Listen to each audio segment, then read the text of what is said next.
There's this old story in King Arthur where the knights go off to look for the Holy Grail, which is either the cup that Christ drank out of at the Last Supper, or the cup into which the blood that gushed from his side was poured when he was crucified. The stories vary, but it's basically a holy object, like the phoenix in some sense, that's a representation of transformation.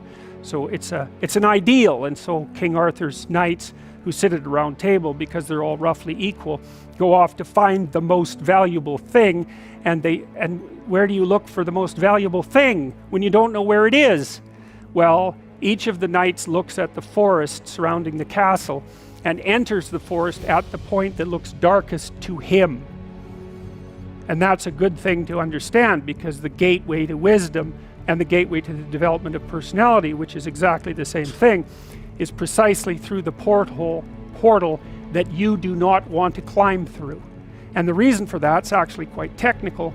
This is a Jungian presupposition too, is that, well, there's a bunch of things about you that are underdeveloped, and a lot of those things are because there's things you've avoided looking at because you don't want to look at them, and there's parts of you you've avoided developing because it's hard for you to develop those parts. And so it's by virtual necessity that what you need is where you don't want to look, because that's where you've kept it. And that's why there's, an idiosyncratic element of it for everyone. Your particular place of enlightenment and terror is not going to be the same as yours, except that they're both places of enlightenment and terror. So they're equivalent at one level of analysis and different at another.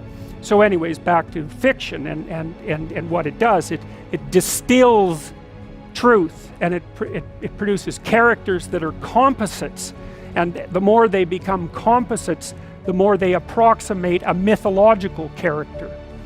And so they become more and more universally true and more approximating religious deities. But the problem with that is they become more and more distant from individual experience. And so with literature, there's this very tight line where you need to make the character more than merely human, but not so much of a god that, one of the things that happened to Superman in the 1980s, Superman started out, he's got a heavenly set of parents, by the way, and an earthly set of parents, and he's an orphan like Harry Potter.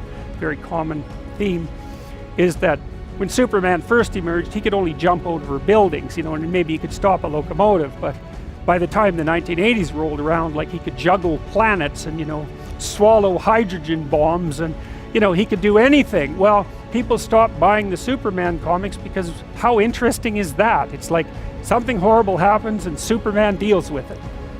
And something else horrible happens and Superman deals with it. And it's like, that's dull. He turned into such an archetype. He was basically the omniscient, omnipresent, omnipotent God.